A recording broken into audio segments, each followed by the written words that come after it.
This example was chosen to illustrate the one difference we do have when we're solving a linearly inequality as opposed to an equality.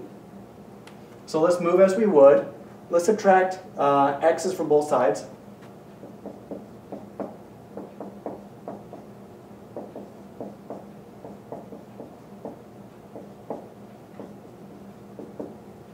Add negative 15 to both sides.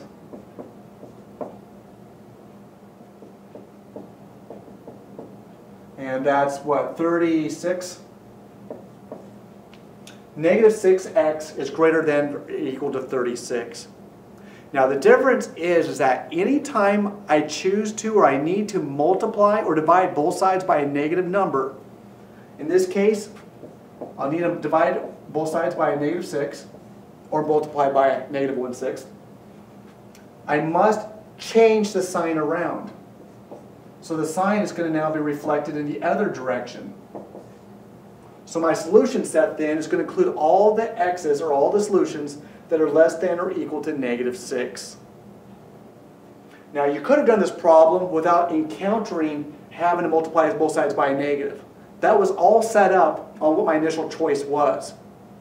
I could have chose to add negative 7x to both sides, and I would have had to do that, but my answer still would have came out correct.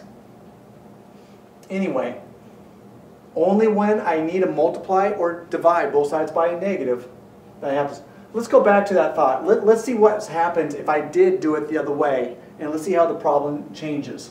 So I have a 7x plus 15 greater than 13x plus 51. Let's add 7x that way.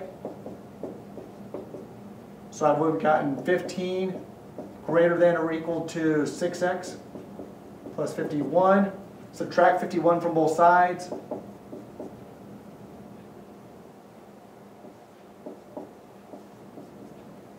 You're seeing that the problem is very similar. Divide both sides by 6.